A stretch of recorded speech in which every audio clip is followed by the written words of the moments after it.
What's going on, everybody? This is IHTV, and today we're going to talk about the best things to know when visiting Phuket. All right, let's talk about the best time of year to actually visit Phuket. So from around December until February is cooler and also drier.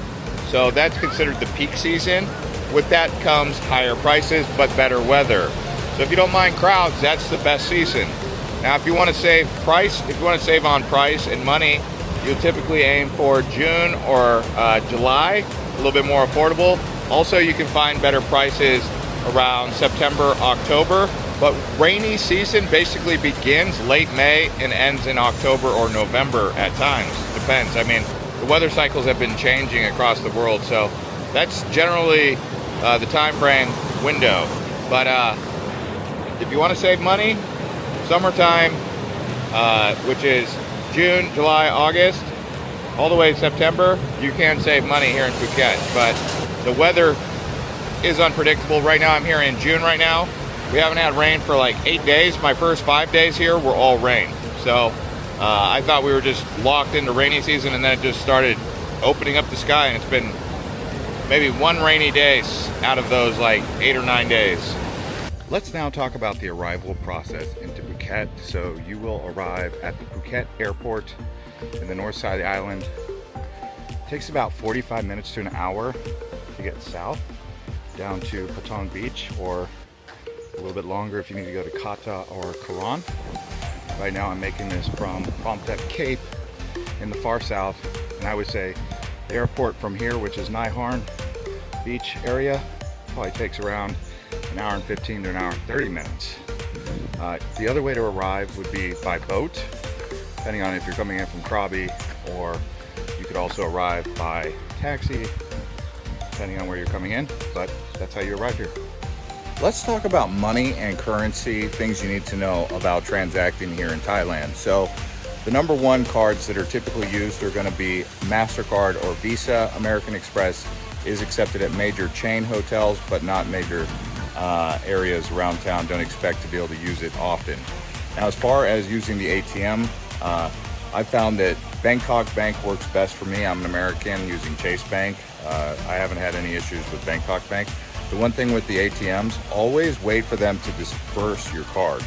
So when when you do the transaction, some people, they get the money and then they're asked if they want to do the slip, and then they're given the card. Usually it's you get the card, then you get the money, and then you get the slip. But over here, you have to wait.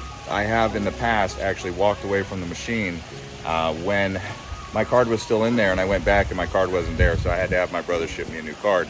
So take that into consideration when using ATM machines.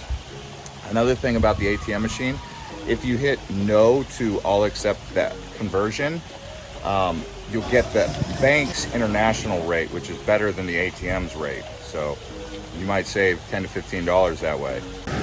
Let's talk about transportation. So getting around in between Phuket and say Krabi or Phi Phi Island, boats, no planes, right? Arriving into Phuket, we talked about that earlier, that's going to be on a plane or a bus, or it could be a boat, depending on where you're coming in from, but most of you will arrive on a plane.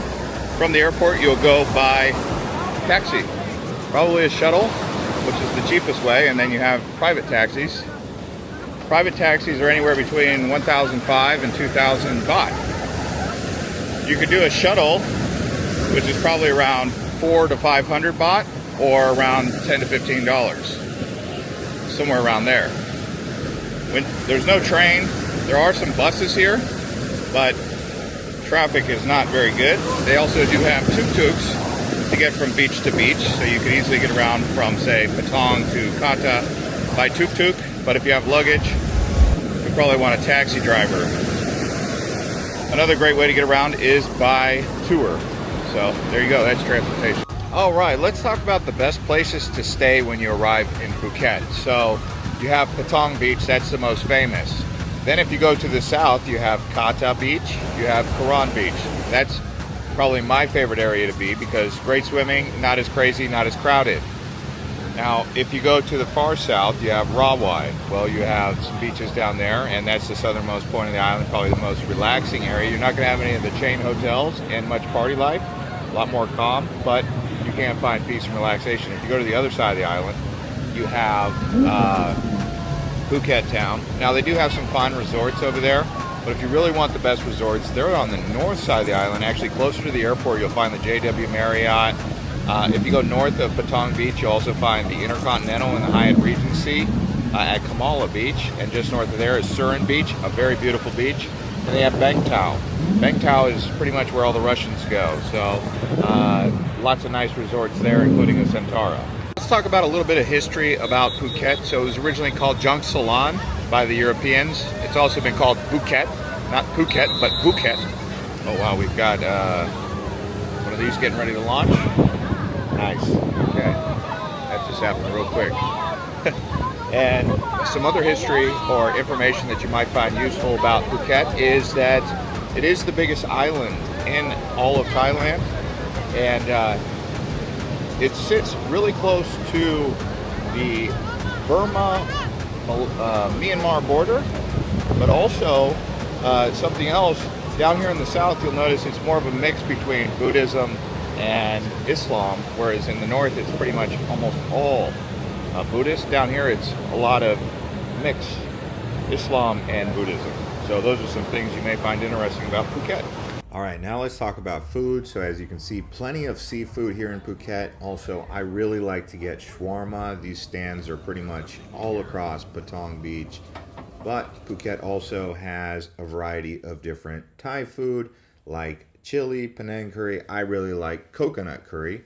And plenty of Western options like this here steak that I ordered. You'll usually find Australian grass-fed beef or Wagyu from Japan. So let's talk about safety here in Phuket. So the most dangerous thing that people do when they come here is rent a motorbike.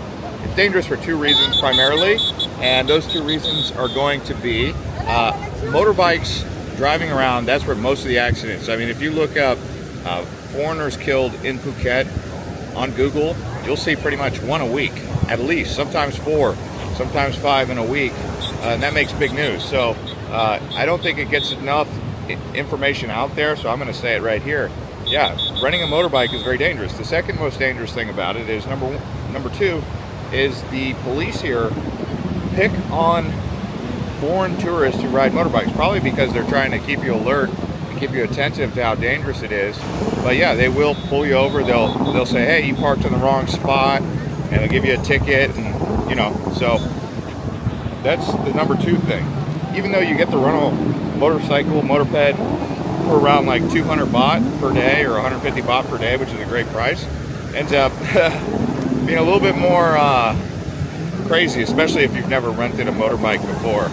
So take that into consideration, how dangerous it is to drive around here. As far as like petty crime, virtually non-existent. Most of the place is safe. I mean, occasionally some drunk farong, as they call you, a tourist, a farong foreigner, will start some stuff at a bar, get carried away and get beat up.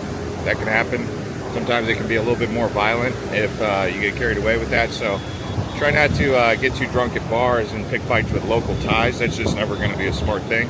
Some farelongs will come here and do that. Don't do it. Let's talk about freedom in Thailand. Thailand is probably one of the freest countries I've seen. Yes, they have a very strict authoritarian rules for people who really go out of their way to make a problem in Thailand. But really here you can do a lot of things very freely. I feel like it's a very free country. Lots of liberty here. So that's what I really enjoy about Thailand. It doesn't give you the right to go out and do very bad things or be a bad person. It just means you're more on the honor program and treat people with respect. And with that, you get some freedom. And on that note, that's going to conclude this episode of Island Hopper TV Travel Highlights. Hope you guys got some valuable information out of this. And if you did, please smash the like, support the channel by giving us a comment. And we'll see you guys on the next one from Thailand.